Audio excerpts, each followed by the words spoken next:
Hello, everybody, and welcome to Money Mayhem. We're working on the title, so we'll see what we end up with here. But I am your host for today, Travis Hoium. I created Asymmetric Investing, so you can watch that on YouTube. Also have newsletter form for that. And I am joined by the guru of NVIDIA, the man who sleeps on Blackwell chips, Jose All Najarro. How are day. you doing, Jose? Doing pretty good. I have NVIDIA chips all over my house as I continue to talk about this company. How many of them are functional right now? It depends. They have a pretty interesting run rate when at the same time, I don't think all of them. You're burning them up. See, now, are you doing any like tests? Are you doing like the test that like the semi analysis guys and stuff like that, and be like, can I make this, or is this actually 50% faster than that one, or stuff like I that? wish I wish I had that the type of team that Dylan has with his semi-analysis group, and the time in general. I Yeah. think that's pretty impressive. They're super amazing. There, Travis. Well, our goal here for doing some live shows, and we should be putting these out on YouTube and then also on Twitter. So feel free to find us, follow us in all the socials. But the goal here is just to kind of talk through what's going on in the market and then where things intersect with the two areas that the two of us cover. So Jose is deep in the weeds in the semiconductor industry. I dabble over there, so I don't want to. I don't want to say that I am an expert, but I look at stocks that have 10x potential in 10 years. That's generally the idea of asymmetric potential. So I'm interested in technology, semiconductors. I'm worried about some of the prices that some of these companies are trading for, but we'll maybe talk about some of those opportunities. The first one that I wanted to ask you about, and this actually came up last week in Jensen Huang's discussion at CES, his keynote at CES. One of the big takeaways and one of the winners on the market was not NVIDIA, it was actually Micron. And what happened was NVIDIA said, hey, we're going to be using, they said high bandwidth memory. And then I think they explicitly called out that it's going to be Micron's high bandwidth memory a day or so later. So that was one of the beneficiaries. But what is actually going on here? What is high bandwidth memory and why is this important? And why could this be an interesting stock given that it's trading for a single digit forward price to earnings multiple? Yeah, Travis. So a lot to unpack here. First, let's kind of start off by maybe thinking of the top players in the HBM market. And the top three players in this space, Travis, are SK Hynix, Micron, and Samsung. Right now, in forms of NVIDIA, and HBM is high bandwidth memory, is a special type of memory that is used for AI accelerators. HBM kind of is started from this special type of memory called DRAM.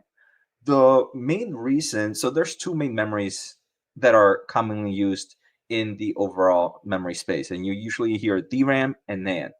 DRAM is the one that's used in kind of like your graphics cards, that's used here on AI accelerators. The special thing about getting DRAM to HBM is there's a special process to manufacture them, Mm-hmm. Travis, and that process needs a lot of advanced technology, and the yields are lower.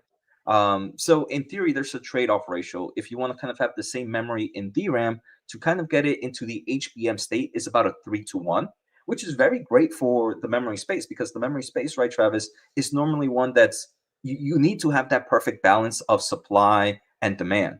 Mm-hmm. And Because in it's basically a commodity. exactly right. So now with HBM, you're kind of it's helping with the supply side a little bit, right, Travis? Because now you have that 3-to-1 ratio. So you're able to maybe be a little bit more. You can still have a nice amount of DRAM, but your overall output can be better because you're kind of giving that 3-to-1 ratio. Now, the other thing with HBM, Travis, is it allows only the A plus players. I've kind of talked about this before. A plus players to actually contribute in this space. Where historically any type of memory, even the C student can participate. Now Mm-hmm. only the A student. So that's kind of creating a moat for HBM. So I know I talked a lot right there, Travis. Anything maybe you want to jump into before I kind of go a little bit more of why Micron is a good benefactor here? Well, so just I mean, HBM, high bandwidth memory. What are the features like that we're talking about that makes high bandwidth memory so important, especially in the AI space? And why would this be kind of an interesting market if you're interested in AI and in NVIDIA. Like, why is this so different than DRAM? Well, I mean, overall, just on a top level overview, the way it's built onto the chip makes it Mhm. faster for data to communicate. Okay. And because of that, that's very crucial. That data communication speed is very, very crucial for AI training, AI inference. Now, you're kind of stacking chips on top of each other, so the manufacturing process is a little bit more difficult, and that's why you kind of have that 3-to-1 trade-off ratio, which can go higher as things continue to move into other like as you start to stack more and more memory together. Okay. So why Micron? So why Micron? Micron is one of the two players that is currently providing this to NVIDIA. NVIDIA, their main supplier is SK Hynix. Micron is actually doing really well, even though they were behind in the game of kind of entering the HBM space because you need innovation, you need some special tools. Not anybody can enter. Micron is now going in the right direction with HBM3E, which is a special type of HBM memory. So for NVIDIA, their main player is still SK Hynix. I think they're just showcasing that Micron technology is also now entering the space. Maybe it might be a shot to SK Hynix. Hey, look, maybe you might need to reduce your profits margins a little bit lower as we are heading other competitors in this space, but it's still limited to at least SK Hynix and Micron right now. And so part of the theory, I guess, what made me intrigued by Micron is this is a company that's still valued as if it is a like commodity player. And I'll pull up, this is some of the information on FinChat, but you can see here we've got a forward price to earnings multiple of 13.2. It's a pretty good value stock. Mhm. Let's see, what are we at here? $114 billion market cap. If we go over and look at their total revenues, pretty consistent. You're not going to see a lot of growth there. But here's where I start to get intrigued is if you look down at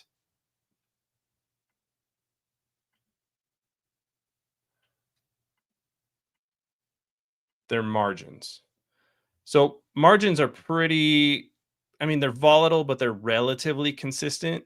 Mhm. Um, when you talk about that there's now two players in the market, is it possible that we now go from this being very much a commodity market and an oligopoly market to a duopoly, which would then indicate that it's going to be much more um, differentiated? You would potentially be able to have higher margins in the future.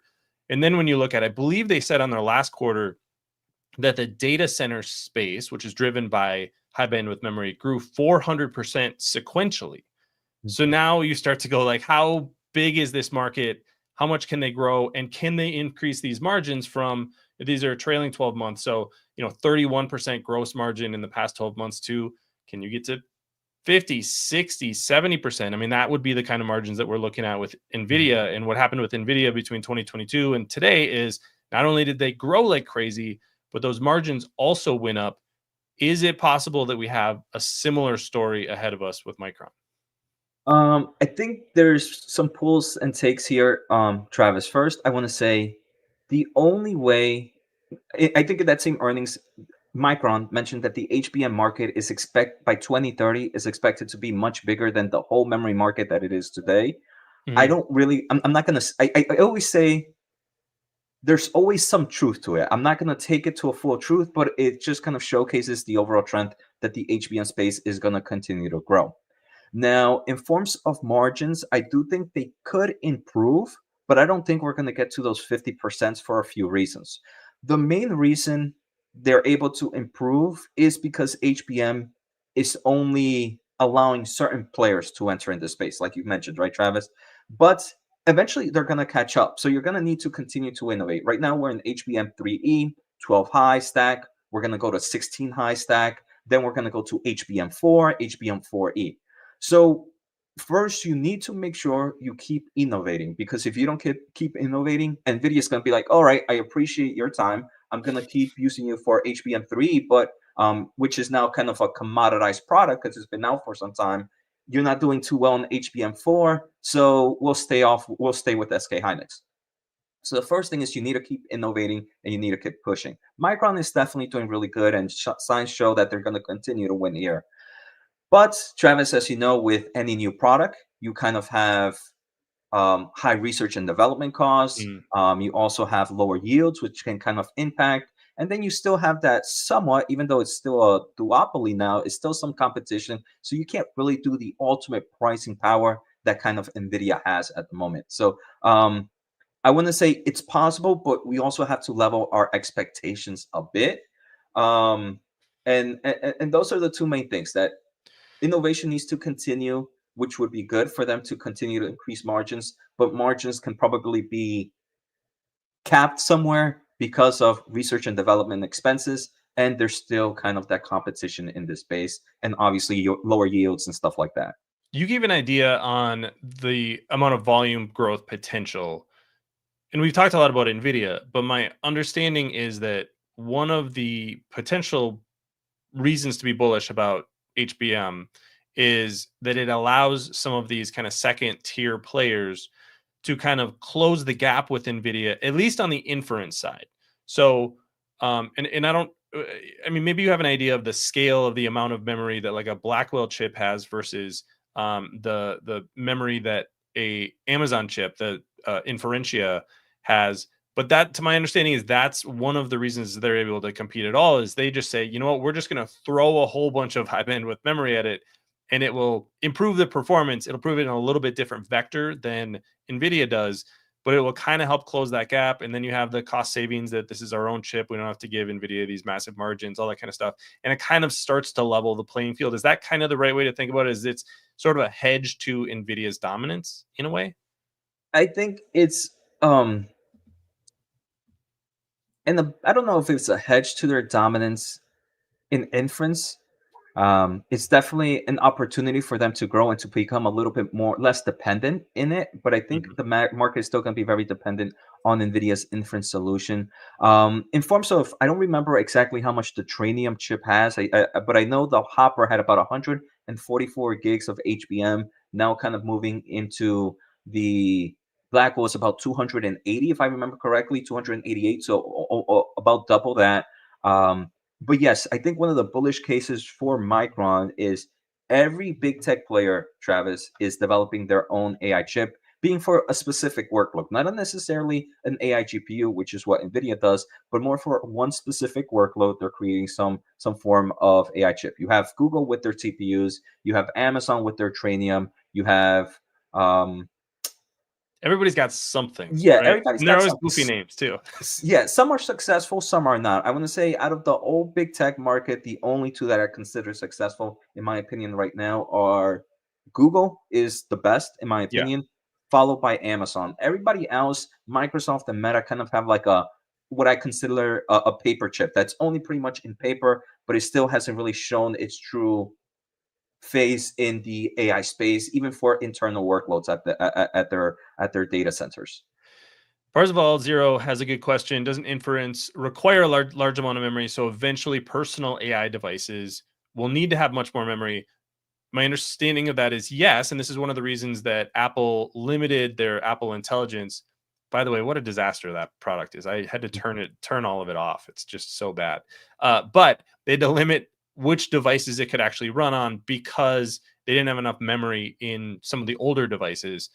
Um, but that's not high bandwidth memory, right? At least not yet. Is that potentially, do we look out to 28, 2030, and that starts to move into, something like a Pixel phone or maybe even an iPhone? Is that another potential driver of HBM volumes in the future? I think so, Travis. You're going to see an increase in memory component per device, and this could just be a nice tailwind to continue to provide a nice scale for that supply and demand. Because at the end of the day, for a semiconductor market, it's going to be that supply and demand seesaw that you're going to need a balance. With products on devices, it's not necessarily HBM like you mentioned, Travis. So there's going to be a lot more competitors in that space. There's going to be a lot more maybe dilution in margins in that space, but it's still going to help out with the overall inventory solution. So I am bullish in Micron. I do believe Micron is in a great state right now, but they really need to continue to innovate. I am very bullish in this company, even though I don't own it, Travis. We see these numerous tailwinds from, like we mentioned, big tech all developing their own AI chip. The amount of memory and HBM going into each product continues to grow. And then even already today, Travis, we are already seeing memory increase in components. I mean, I think the Google Pixel 9 Pro has about 4 gigs more than the Google Pixel Pro 8. We're seeing now PC AI laptops, which is not even is still hasn't really the refresh cycle hasn't really started yet. Yeah, the We've heard from volumes got to be Micron. almost zero really, right now. Exactly. But those PCs, I think originally most PCs, laptops, you were looking around somewhere 6 to 8 gigs. Now you're expecting these to have 12 to 16 gigs of RAM. So you are kind of seeing an increasement of memory capacity. And then eventually, Travis, right, if you are bullish in kind of things like robotics, autonomous vehicles, all those products also are going to need an influx of memory solutions as well. Yeah, I'm intrigued by Micron here. Like you, it's not a stock that I own, but it's definitely on my watch list, and it's pretty high up there. What I'm wondering is if this is something that I want to start a small starter position before we sort of get the data, because I think if we start to get the data, they start to give 2025 guidance, and it's blowout numbers. That's when you start to see a stock like this move, and it could look like an even better value than we get today. But we'll definitely that's one I want to keep an eye on as we discuss these going forward. You mentioned autonomous driving, and I want to dig in a little bit on autonomous driving. And again, turn this to NVIDIA. You are the NVIDIA guy. But the interesting thing that I saw at CES last week was how NVIDIA is moving into the autonomous driving market. Now, they're doing that in a couple of different ways. They're making it easier for companies to train their AI models or whatever, computing they're using in the background. There's kind of different strategies that all these different companies have. So they're one of the things they showed off is the ability to make more synthetic data in the driving realm. This is something that has been very successful in training LLMs and even training video models, where you create a model and then you just have it create a bunch of high quality outputs, and then you train on those outputs, and it makes your training costs lower and actually makes your model more effective. Google put out a paper this week that said something about less data, but like kind of higher quality data actually makes a better model. So how does that impact, in particular, Tesla? I thought was the interesting one. Everybody thought this was like super bullish news for Tesla, that NVIDIA was interested in the market. But then NVIDIA announced a partnership with Toyota. They said that basically one of the arguments for Tesla has always been they have more data than anybody else. If data is essentially free to create your own synthetic data, what does that look like for some of these autonomous driving companies in the future? And part of the reason I ask this is my working theory now is autonomy is going to become just more of a commodity. And this is what we've seen in the LLM model space. I mean, OpenAI's model is no better than Google's model, is no better than Claude. They're all kind of the same. They're all kind of converging into one spot. Do we do the same thing with driving? Yeah. So, I mean, I think here, Travis, the big question is how much different is synthetic data from real data? What can you get from real data that you can't get from synthetic data, right? I think that's going to be an important question to ask. I know one thing that NVIDIA pushes with this synthetic data is that they have it pushed onto their Omniverse platform, and their Omniverse platform is a layer of that understands the laws of physics, which is very, very crucial, right? Especially with vehicles, right? What happens when you're going this fast and you need to stop the car at this time, right? Only real data can really show you the results, because then you also have to think about things like how's the road condition, friction of the tires, wet, dry, what was the weather like. So I guess all that data you can get from real data, and are you getting that same type of information from synthetic data? Once eventually you kind of get all those variables that can dictate how a vehicle would react from weight and everything else, then I think real data becomes less important. Mhm. I don't know, Travis, where we're at there yet, but I think in the far future, um, synthetic data is going to be more than enough to be able to have autonomous vehicles. And remember, this type of synthetic data can be used for so many other things, right, Travis? We have kind of robotics, Mhm. drones. So the market is there, and I think um, yeah, I think synthetic data is eventually going to be an equalizer. I don't know if that's where we're at right now because I personally don't understand how much we're missing out from synthetic data versus real data. And I don't know if I missed some points there, Travis, that you might have asked before too. No, I mean that's I'm again. This is just kind of something that I'm working through myself. As I think autonomous driving is going to be one of the biggest disruptions in the next 10 to 20 years. How do you invest in that? That's been kind of my question. I think everybody's simple answer is just Tesla, but Tesla is a 1 point whatever it is today, $1.4 trillion company. That's a lot of value from autonomy already priced into the stock. When if some of these things are essentially commodities, and like you said, there is a level playing field, then the investment opportunities are probably elsewhere. The companies that don't have that kind of growth priced in. So you look at, Volkswagen has a partnership with Mobileye.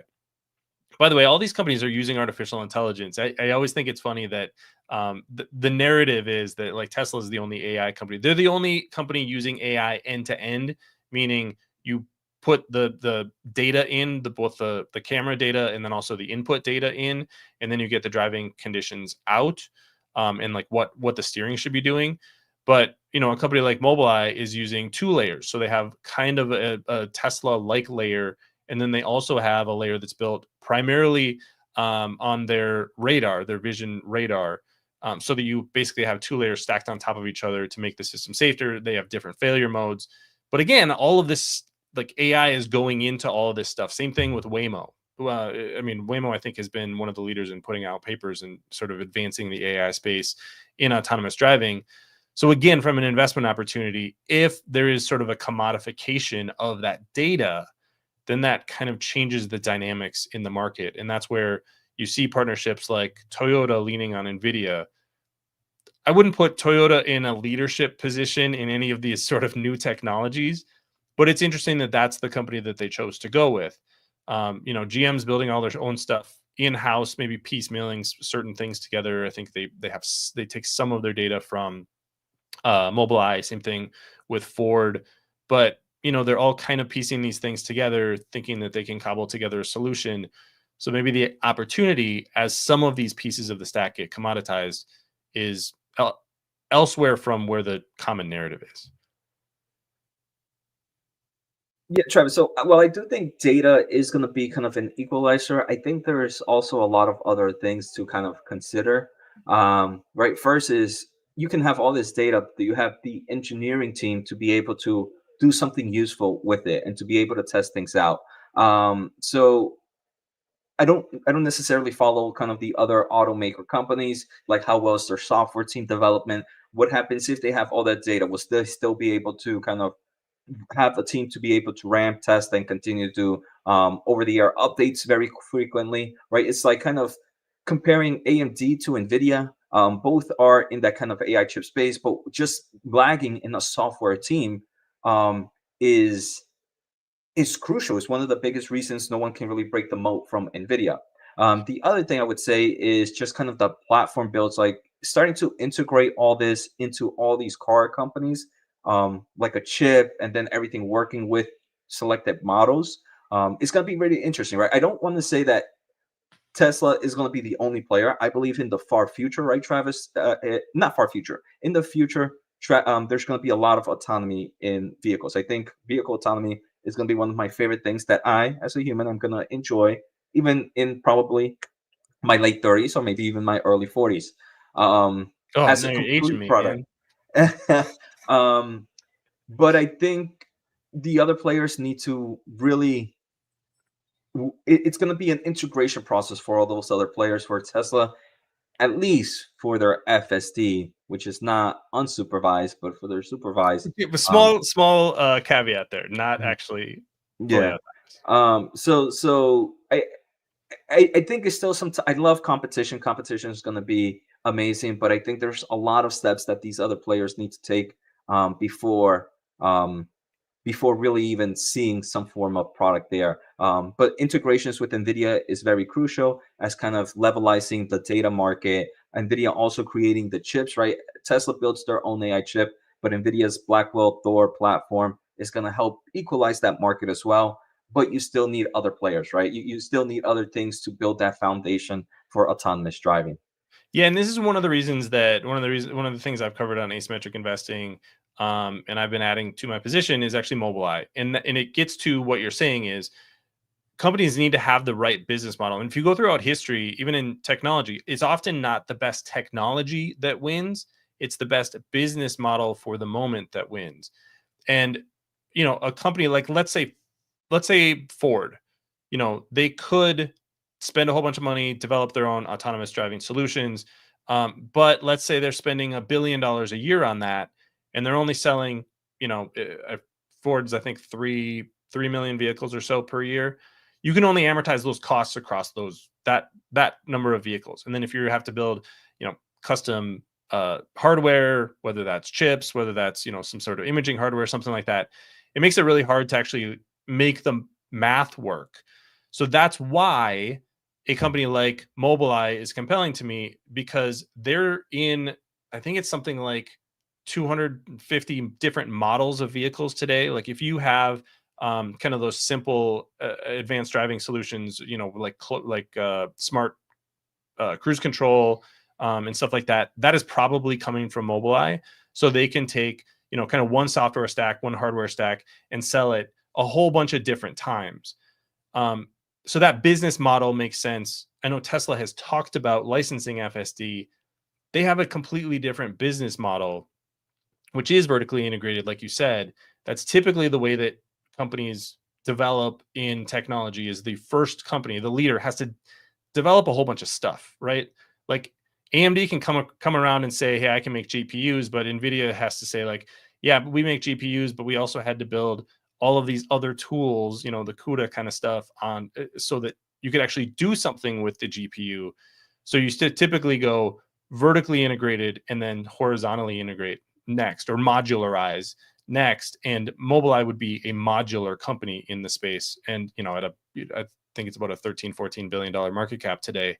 The upside potential, I think, is compelling given where there is commoditization in the market. But that's just, again, some of these things are working theories, because there's not a lot of there. There's a lot of, this is clearly going to happen. We just don't know exactly how it's going to play out in the future.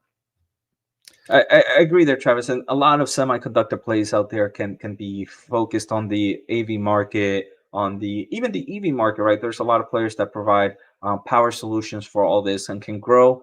If you're bullish that autonomous vehicles are going to become the future within the next few years, there's companies to invest that it doesn't matter who ends up winning, right? It doesn't matter who ends up kind of the pick and shovels type play. One of my favorites, Travis, is on Semiconductor, which focuses a lot on things like power solutions, which is crucial for all these products that go into the vehicles and EVs as well, and eventually robotics and everything else. So the great thing about the semiconductor market is there's a lot of pick and shovel approaches that you can go if you're bullish in autonomous vehicles.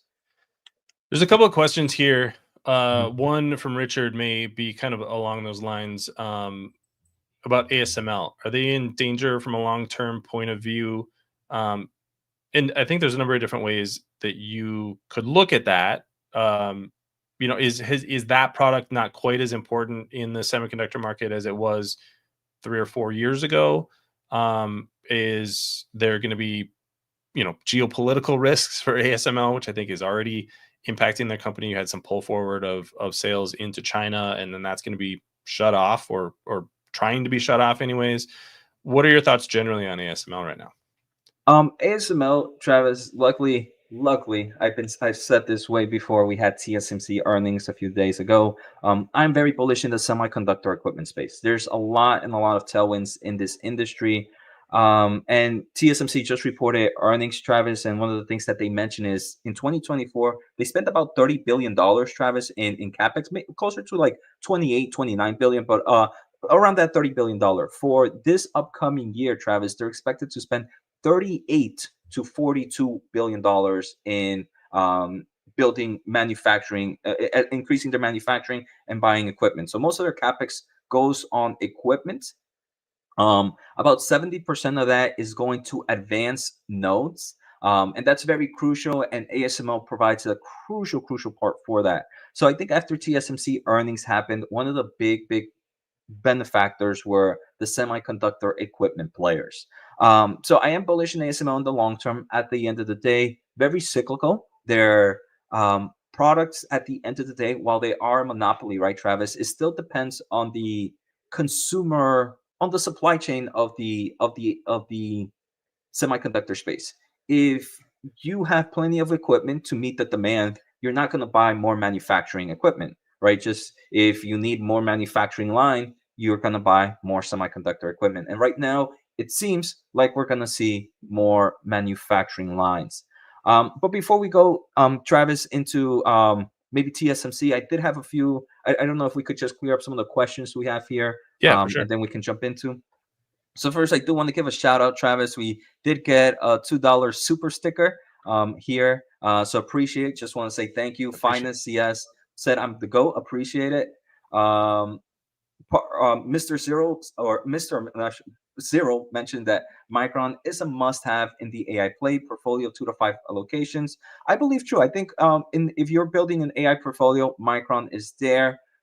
He also asked, someone asked Greg, if you like it, why don't you own it? Travis, being part of the Motley Fool, if you mention a company, you can't buy it for X amount of days.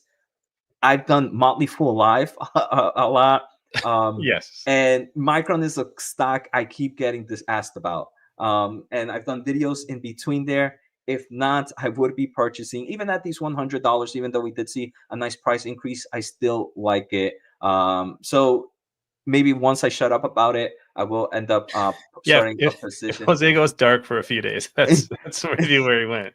And then Zero also kind of gave us some pretty cool information. Synthetic data is a solution to not having enough real data, but synthetic data is not there yet. Very unreliable in experience as a data scientist. So Zero, appreciate that, right? I think we were discussing that, Travis, that we don't know necessarily where is the mark of, hey, synthetic data, how close is it to real data? We kind of gave that description in the vehicle market where real data, you can get so much information, understanding things like the wind outside and all that. You see the actual physics because world runs on physics. Can we see that in synthetic data? Maybe Zero mentions we're not there yet at the moment. Yeah, I think that's the case probably with a lot of these things. I mean, I think that, with everything AI related, I think right now is like, we're not there yet. The question for me is when we get there, what does that look like, and who is actually able to make money and add value? Because I think the easy answers over the last few years have not turned out to be, except for NVIDIA, have not really turned out to be like OpenAI is burning money like crazy. Now they're losing money on their $200 a month subscription. Is that clearly a leader in AI? Is it a good investment? That would make me nervous if I was one of those VCs that pumped a few $1 billion into them recently. One cool thing though, Travis, I was kind of scrolling through X either yesterday or the day before. A pretty cool video generator, AI video generator company announced a new model, and this model is one of their selling points is it responds to the physical world. So if you kind of like say something jump over something, in theory, most of the times you're gonna get like that other object reacting to something standing on it more often than others. So it seems like we're getting maybe closer to some form of the laws of physics relations to AI generations, which I think is pretty cool. Snapchat, here we come. Let's touch on TSMC just briefly, and then we've got a fun little game here at the end before we wrap things up. What are your thoughts? I'll just go through some of the general numbers here. Fourth quarter revenue, TSMC is really lumpy in their revenue. So fourth quarter revenue is up 37% year over year, 14% sequentially. And then their guidance, I think here, which here you see in this line, is actually to be down a little bit sequentially. But generally, when you kind of take a step back and look at TSMC's trajectory, clearly moving up and to the right. And it seems like a big piece of this too is they are raising their prices, which has a bunch of other impacts on other companies like Nvidia, like AMD, Amazon's chips. So, what are your just general takeaways from what we saw from TSMC? Yeah, so TSMC, I mean, continues to be the manufacturing leader. Many people say, hey, why is anyone gonna invest in the smaller and smaller chips? But everybody is. They mentioned that for the demand that they're seeing for their 2 nanometer, which is expected to do volume production, start volume production in the second half of 2025, is expected to see even more than their 3 nanometer, which saw more than their 5 nanometer. So it seems like the being a leading player in this space is very, very crucial, and the demand is there. Is it there for AI accelerators? Is there for the mobile market? Is there for the PC market? So we saw some great tailwinds that tech is still innovating. Some other things that really got me excited, Travis, was the equipment capex that I mentioned. They're going to continue to build more. And Travis, I want to say, I don't know if it's because of a culture thing or just the overall management. TSMC is not the type of player that's going to overbuild too much. Obviously, there's always some hype, but they're, I want to say, a lot more controlled than maybe some of the other companies out there. If they see a hype, they think about it. They don't just go building like crazy, because for them, building a fab is billions and billions of dollars of investments, right? They're not OpenAI that's going to be burning that cash. So for them, it's going to be super crucial. They, them investing more in capex, to me, is a very bullish take for the semiconductor space. It's telling me that the tailwind is there and they're seeing it. What else did we get from there? And obviously, AI accelerator revenue. They mentioned AI accelerator revenue tripled in 2024, and they expect for it to double in 2025. So you can take that for bullish in pretty much the whole segment. Bullish for equipment players, bullish for AI players, and bullish for the consumer market. As consumer market, at the end of the day, Travis, is the one that really makes or breaks the supply chain lines, right? Those are the volume numbers. The volume numbers don't come from AI chips. The volume numbers come from phones, from laptops, from PCs. So if they're increasing supply chain, if they're building more plants because they see the demand, I would expect is because of those players. So good for consumer electronics as well.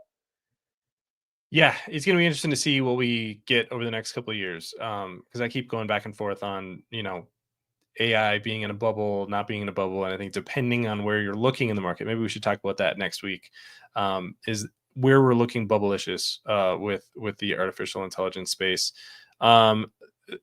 There was one last question before we go to our little game at the end here. Elaine asks thoughts on Lisa Su's comments on AI inference and AMD being a possible leader in that market. I'm not familiar with the exact comments, but is that something you have know about or have thoughts on? Yeah, I'm not too familiar with their inference comments. I want to say I'm bullish on Travis. I am bullish on AMD, but I do think that there's this very bullish thing that AMD is going to be the next NVIDIA is going to be able to sell a lot and a lot of AI chips. Well, I do believe they can sell a nice amount of AI chips. I don't think it's ever going to be some crazy, crazy growth story as of where we're at right now. In forms of inference, I think there is that moat, but like we mentioned, Google TPUs are really good. That Google uses them for all their internal inference workloads for Gemini. And Apple And used them to train all their AI stuff. Yep. yeah, Amazon is trying to do something similar. They have their Trainium that is they're using with what's that company called? Anthropic. Anthropic. Yes, thank you, Travis. So and those two players, Travis, are two cloud cloud suppliers that don't buy AMD's MI300X because it doesn't seem like they need it, right? It seems like they're fine with their own ASIC solutions. The ones that do buy MI300's AI chips are the ones that don't really have a solution at right now. Meta platforms, while they have something on paper, like I mentioned, I don't think they have something that's really good at the moment. Microsoft, very similar. They have a chip that they talked about, but we really haven't seen too much about it. So I think there's growth potential for AMD in the AI inference space. I think AMD can continue to benefit in other avenues that no one is talking about. The client CPU market, they're going to dominate and take more market share from Intel. In the server CPU market, they're going to continue to take more market share from Intel as well. Future acquisition thoughts, the CT systems, improving their software team can help increase their moats. And eventually they can also even enter the ASIC market as well. So I think for AMD, I'm bullish for a lot of other reasons. The main reason is not AI accelerate. While it is a nice tailwind, it's not the only reason to be bullish on AMD, in my opinion. And they recently hit a 52-week low, I believe. Yep. So this is one so. I am doing really good at. When I'm not talking, I'm adding. Maybe I need to listen to you there. All right. I wanted to put you on the spot. We'll play a little fun game here at the end. It is hiring and firing season in the NFL. So I thought we could ask each other in just the Mag 7. We'll keep the universe small, but in the Mag 7, if you had to fire one CEO and replace them with somebody, anybody, who is losing their job and who is getting to run a multi-trillion-dollar company? Who do you got, Jose? For me, Travis, it wasn't that difficult because I like a lot of the Mag 7 CEOs. But You don't one want that to fire Jensen Huang? No, definitely not. And the other guys, well, might be crazy. I do think they are visionary. One that doesn't really, even Microsoft CEO and Google CEO, well, many see them as kind spirited. I feel like listening to recent interviews, they have what many people say, like the dog in them. Like you can see something heating up in them. One CEO I barely hear about is Amazon CEO Andy. So he's going to be the one I would kick out. And interesting enough, Travis, I would add Lisa Su there. The reason being is I think right now the AI cloud space is going to be dominated by who has strong a strong AI chip a strong semiconductor ecosystem in their cloud providers. That's going to be a massive differentiator for why I would choose this cloud server provider over another. So I would want to put someone that knows the semiconductor market, as I do believe that's a huge growth opportunity. So really focused in that aspect, and that's why I would pick Lisa Su, because I couldn't pick Jensen. Just completely forgetting about the fact that most of Amazon's revenue is from selling stuff online. Yep, I think they should just focus on the clouding market, and they should just have shut the down that best silly website. Everything. Yep, Amazon.com. Who needs that? All right, so you picked Andy Jassy. I want to just go through the other 6 options. Tim Cook from Apple, Satya Nadella from Microsoft, Jensen Huang, NVIDIA, so a founder there. Mark Zuckerberg at Meta, obviously another founder. Elon Musk at Tesla, another kind of founder. Kind of, yeah. And Sundar Pichai at Alphabet. I'm prepared for one of these, but I think my real answer is really Tim Cook. But I prepared for Satya Nadella because I thought you would take the easy route out with Tim Cook. Apple's not growing anymore. They messed up artificial intelligence stuff. I don't know. But Satya Nadella, here's my argument, is that they had everything going for them 24 months ago, 26 months ago. Like they got this huge position in OpenAI. What exactly that position is a little bit unknown because it's a nonprofit, but they're putting tens of billions of dollars into it. So that whole thing, I think, has turned out to be kind of a mess. And you can see that if you just look at, I've tweeted this a couple of times, but the number of times that Satya Nadella or anybody at Microsoft mentions OpenAI on their conference calls, it went from 0 to like 28. And now we're back to like 1 or 2 because the relationship has not gone as I think they hoped. Also, the adoption of a lot of their AI products in their applications, I think, is not as high as they would have hoped and does not really match the rhetoric. I think the latest data that I saw is that about 2% of kind of regular Office users are using Copilot. So it's not making its way to regular folks. Yes, the programming community, the tech community is using all this stuff. I'm in the Midwest. We don't hear a lot about OpenAI or the stuff that's going on under the hood at Microsoft. Of course, they have the cloud business, but I don't know that their cloud business is necessarily any better positioned than, like an Alphabet. I like that Alphabet is, has their own TPUs. So they could have done more with chips. They could have done more with their own models. it's not a popular choice, but I think the worry for Microsoft is that we've now gotten overvalued, and they actually have to perform. And I don't know that Satya is doing that in AI. The person that I would put in place, 34 years old, Daniel Gross, didn't even go to high school, just started a company. And he has become one of the leaders in artificial intelligence. I think he would bring a lot of really good insights to the company. Obviously, taking over a multi-trillion-dollar company would be a much bigger job than anything that he's done in the past. But I think that would be an interesting pick to take somebody. I've always wanted to take somebody young, ambitious, and smart, and put them in one of these leadership positions to just see what happens. Because usually you just see them coming up. They started the company. It's like Mark Zuckerberg, and they just learned on the job. I don't know. Let's go the opposite direction and just take somebody really young and let them run one of the biggest companies in the world. So that'd be crazy. All right. Thanks to Jose for joining me today.